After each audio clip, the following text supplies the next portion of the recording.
Breaking news po mga kababayan. Nako po, sa kabila po ng panawagan ng Iglesia ni Cristo na bigyang pansin ang mga pasabog ng sundalo na 18 Marines, itong si Lacson ay bumanat. Di ba niresbakan ni Marcoleta ito na sabi ni Marcoleta, saan ka ba naglilingkod? Sa bossing mo o sa taong bayan? Meron ka bang tinatago? Ganun po mga kababayan ko. So dito, bago natin ipakita itong sinabi ni Lacson, ano ba ang reaksyon ng isang sundalo?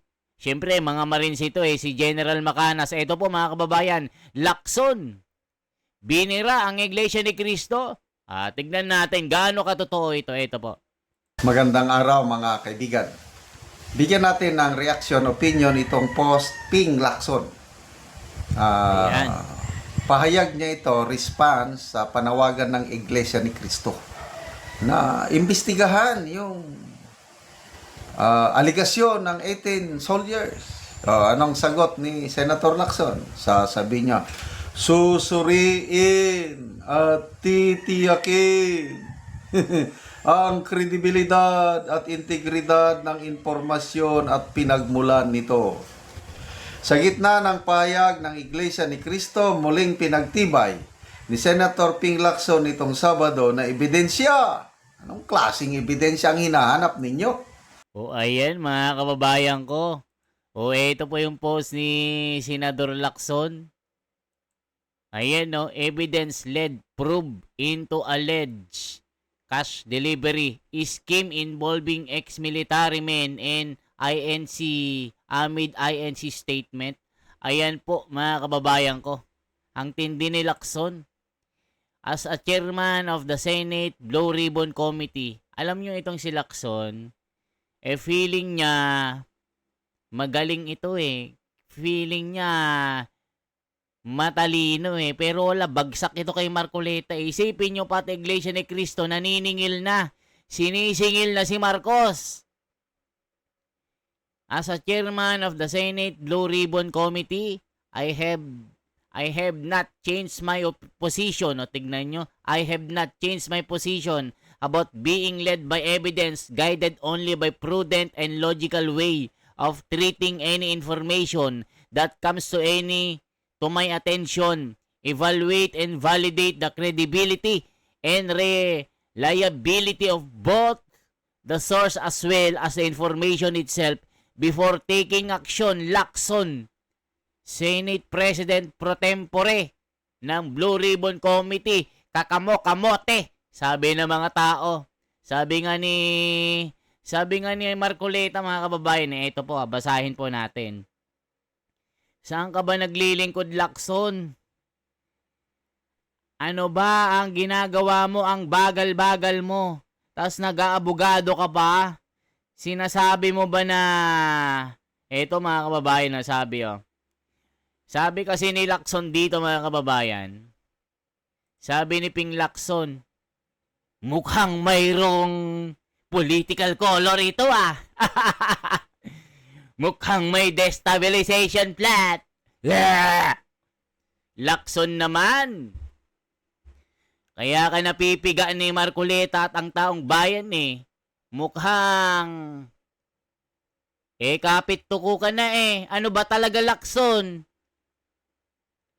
Sasabihin mo dito, itong 18 ito, sabi ni Marcoleta, hindi mo papansinin? Lacson! Sabi ni Marcoleta, kanino ka ba magsisilbi? Sa taong bayan o yung pinipilit mong pagtakpan? O yan, bulgar tuloy ang ang kulay mo, Lacson. Kahit anong kulay pa yan, nakaharap ka. Obligasyon mo yan sa taong bayan. Lacson, gising ka na sa pansitan. Ayan ang sinasabi ni Marcoleta. Ito po ang sinabi ni Marcoleta mga kababayan. Baka sabihin nyo, gawa-gawang tindigan na naman natin yan. Ito po ang sinabi ni Lacson. Mga kababayan ko. Ayan, ang sinabi ni Marcoleta. Ayan ang sabi ni Marcoleta mga kababayan ko. Kikita nyo po. Ang tindi din ng Lacson, ang kapal din ng muka, ano? Sabi ni Marcoleta eh. Parang ganun eh. Itong 18 sundalong ito, hindi mo pinapansin, Lacson. Nanggigigil na ako sa iyo ah. Ayan, sumambulat sa galit si Marcoleta. Kanino ka ba nagsisilbi, Lacson na? Sa bossing mo? May ilang maleta ba? Porque yung best friend mo na si Tito Soto, inasasangkot sa issue na may 5 maleta na natanggap sa baklaran sa kanyang opisina. Yan sinasabi ng mga sinalaysay na mga sundalong Marines na kung dati si Gutesa sinasabi mo, itong si Gutesa, kaduda-duda, pineke yung pirma ng abogado sa Pasay. Mag-isa lang yan, hindi credible. O ngayon mo sabihin, 18 na, may 10 pang parating. Magiging 30 sila. Sabi, 12 pa yung natitirang Marine eh. Na magpapasabog na mga simulang pasabog eh. Kaya sabi ni Marcoleta, itong 18 mga sundalong ito, hindi mo papansinin? Kanino ka ba nagsisilbi, Lacson? Dito ba sa mga bossing mo na nakinabang ka din? Parang gano'n, tignan nyo. Sa taong bayan, kanino ka ba nagsisilbi sa taong bayan? O yung pinipilit mong pagtakpan dito? Buisit! Yan o. Parang gano'n, nabibisi na si Marcoleta sa iyo eh. Galing-galingan ka kasi. Ay, yari mga kababayan. So ngayon po, pakinggan natin ang sinasabi ni General Macanas dito. Ebidensya ang mananatiling gabay ng Senate Blue Ribbon Committee sa pag-iimbestiga sa umano'y cash delivery scheme na kinasasangkutan ng dating tauhan ng militar. Ito ang kanyang statement. As chairman Pinakita natin. of the Senate Blue Ribbon Committee, I haven't changed my position about being led by evidence guided only by the prudent and logical way of treating any information that comes to my attention. Kita nyo, mga kabayan? Sa tingin mo, yung Iglesia ni Cristo walang logic? Ping Lacson? Naniningil na po ang Iglesia ni Cristo. Hinahanap na ang resulta ng investigasyon mo. Anong ginagawa mo? Natutulog ka sa pansitan, Lacson. Parang kinakalimutan mo ng obligasyon mo eh. Kanino ka ba talaga nagsisilbi? Baka kahit umamin yung mastermind dito, itatanggi mo na hindi sila eh. Ano ba talaga, Lacson? Mag-resign ka na lang, Lacson. Yan ang sinasabi ng mga tao. Puro ka tatakip dyan eh. Mga kababayan, kahit saan nyo tingnan na mga social media, binabanatan itong si Lacson. Kasi naman mga kababayan, halatado, bistado, garantisado, premiado, na talagang may pinagtatakpan ito. Ayan o, saksi si Marcoleta, siya nang nagsabi dito. Grabe ka, Lacson, na bibisit na kami sa iyo, sabi ng taong bayan. Evaluate and validate the credibility and reliability of both the source as well as the information itself before taking action. Okay, sir. Honorable Lacson, tama po itong sinabi nyo. Ang question ko lang, bilang chairman ng Blue Ribbon, bakit nagsalita na kayo na ang opinion nyo is parang may parte ito ng destabilization? True. Lutang kami pagtanghali, We boss. need coffee. Ayan kasi, ang mahirap kay Lacson, tila, nag-uopinyon na. Hindi mo pa nga iniimbestigahan. Sabi nga ng Iglesia ni Cristo, kung talagang destabilization ito, hindi ba mas maganda ito na imbestigahan mo? Nasasabihin mo may political color ito, Lacson, sinisingil ka na ng taong bayan. Sa tingin mo, walang logic ang Iglesia ni Cristo, isang respetadong relihiyon na kumokondena rin sa anti-corruption na ito. Parang sinasabi mo, binabastos mo ang taong bayan. Isa kang bastos. Yan ang sinasabi ng tao na galit na mga kababayan ko. Hindi na alam kung anong gagawin ni Ping Lacson. Saan ka ba talaga naglilingkod? Yan ang sabi ni Marcoleta Diba, mga kababayan ko? Kayo na humusga dito kay Lacson. Ano ba talaga Lacson? Diyos ko Lord. Tignan po natin ang sinabi ng Iglesia ni Cristo dito mga kababayan ko. Baka sabihin nyo, gawa-gawa na naman natin. Itong mga tangalista kasi dito, pag tangalista ka, lumayas ka dito. Ewan namin kung ano ang nasa isip nyo. Ano bang nakain nyo kayo mga tangalista kayo? Ang bobobo nyo Nakikita nyo na may mali. Bulag ba kayo? Wala ba kayong mga mata? Wala ba kayong pakiramdam? Mga tuod ba kayo? Mga tangalista kayo? Ayan ang sabi ng komento sabi ni Roberto Piglas. Ang bobobo ng mga ito, tangalista talaga kayo. Sabi Roberto Piglas ng San Juan, Batangas. Ayaw ko nang maging tangalista. Ang bobobo kasi. Alam nang may mali. Pilit pa rin binabaluktot ang katotohanan, yung mali. Hindi makita. Bulag ba kayo? Tangalista kayo? Ano bang pinakain sa inyo ng mga ito? Itong mga durobong ito, mga magnanakaw na ito. Ay sabi ni Tomas Peregrina ng Tarlac. Sabi niya, ayaw ko ng tangalista. Di naliligo. Yan, di daw kayo naliligo kasi may pera na.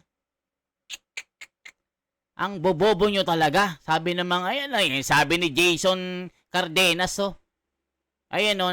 habang nagkakape sa silong ng bayabas, habang namimitas ng siniguelas. Itong si Lacson na ito, ano ba talaga Lacson? Mag-resign ka na lang, hindi mo na kayang gampanan ang iyong trabaho. Tignan nyo itong sabi po ng Iglesia ni Cristo, mga kababayan ko, para makita nyo. Nako, Lacson. Ito po mga kababayan ko, ito po ang sabi ng Iglesia ni Cristo. Ito po. Ayan po mga kababayan, makita nyo po ito. Sa halip, ang mga salarin ang hanapin at ayan mga kababayan Sa halip na ang mga salarin ang hanapin at usigin. Ang mga nagbibigay ng impormasyon, sa halip na ang mga, di ba yung mga nagkakasala dapat, sa halip na ang mga salarin, yung mga nagkasala, ang hanapin at usigin at parusahan ito. Ang mga nagbibigay ng impormasyon at tumitistigo laban sa kanila ang mga kinakasuhan at ginigipit. Brother Edwil Sabala, spokesperson of INC. Ayan mga kababayan, tignan nyo po. Sa isang pambihirang sandali, isang respetadong reliyon ang tuluyan ng nagsalita kaugnay sa usapin ng 18 Marino. Sa gitna ng matinding diskurso at ng mga naglalabasang salaysay, umalingaw-ngaw ang kanilang paninindigan, isang panawagan laban sa umano'y panggigipit at pananakot sa mga nagbibigay ng impormasyon.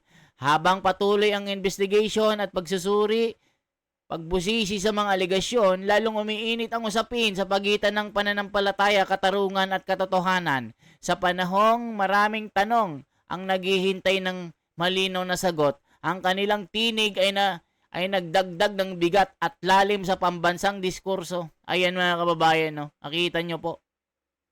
Napakaraming mga komento. Grabe na talaga Lacson. Ano na ba talaga? Hindi nyo ba naisip na namamantsahan na ang inyong kredibilidad bilang chairman? Parang lumalabas may bias na kayo. Yun ang tingin ko.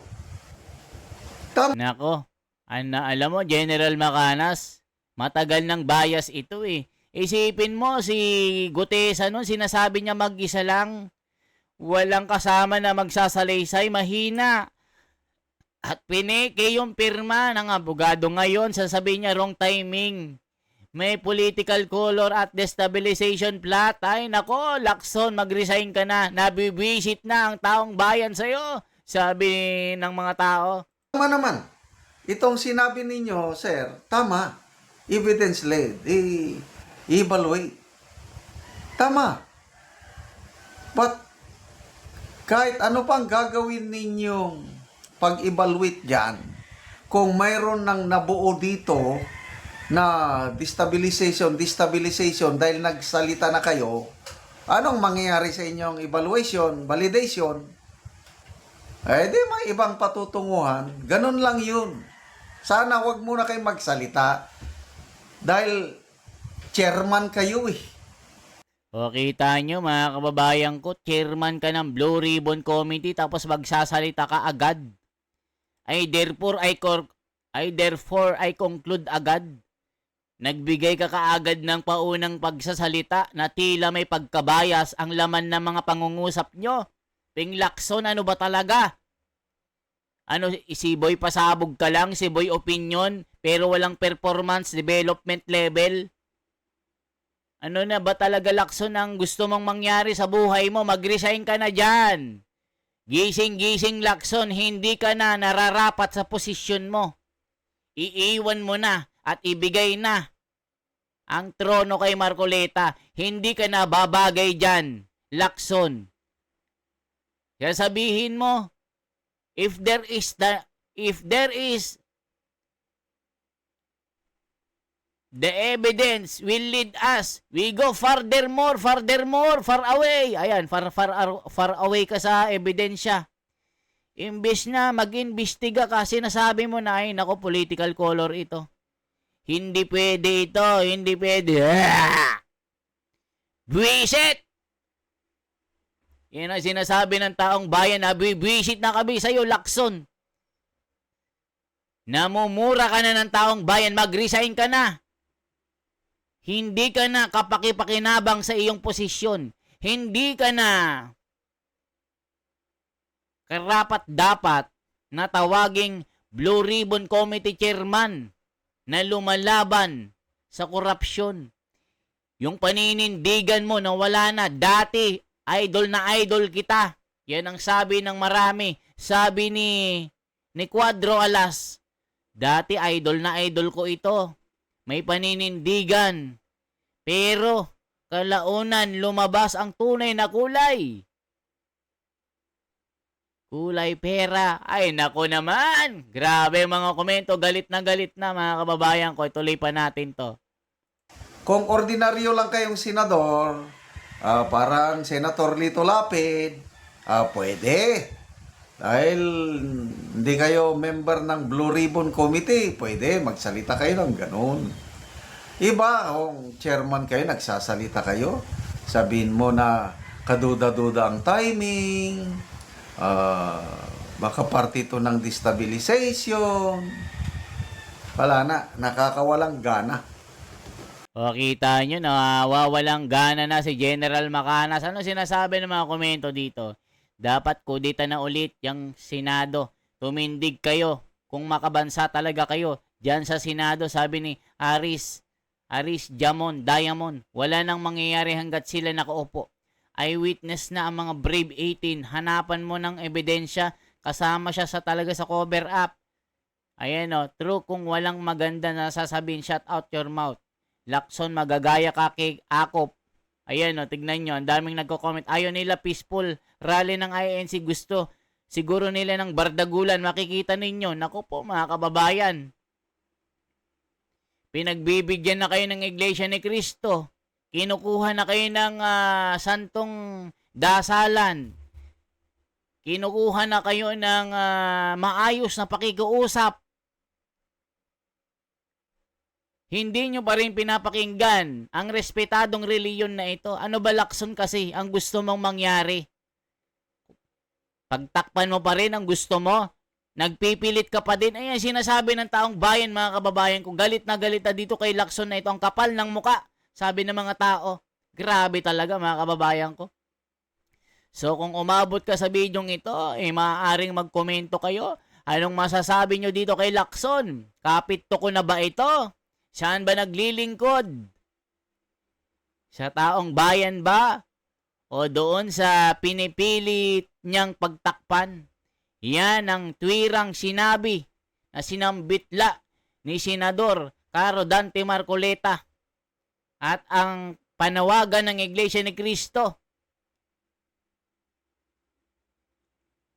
Iimbestigahan itong 18 Marines na ito. Ipakita at hanapin ang katwiran, wag pagtakpan.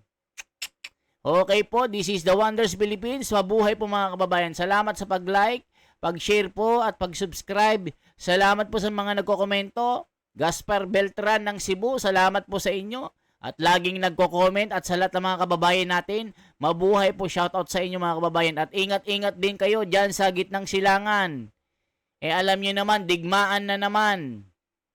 Itong Iran, Israel at Amerika, nagkabardagulan na. Kung dito sa Pilipinas, marites-marites lang tayo. Mga nakaw dyan, nakaw dito, ang mga issue. Pero doon, umuulan ng missile na sumasabog. Kaya pasalamat tayo. Huwag nyo nang antayin na mangyari dito ang mga nangyayari sa gitnang silangan na labanan. Mga buhay ang nawawala. Dito, chismisan lang. Mga korupsyon. Pero wag nyong paabutin ng ganon, Ping Lacson, kasi mamaya magalit ang buong bayan. Baka magkagulo sa Pilipinas. Kasi ginagalit yun ng todo ang buong bayan Yan ay sinasabi ng mga komento mga kababayan ko. This is The Wonders Philippines. For transparency, for a better democracy. Mabuhay po. Isang like, isang share at isang subscribe. Salamat.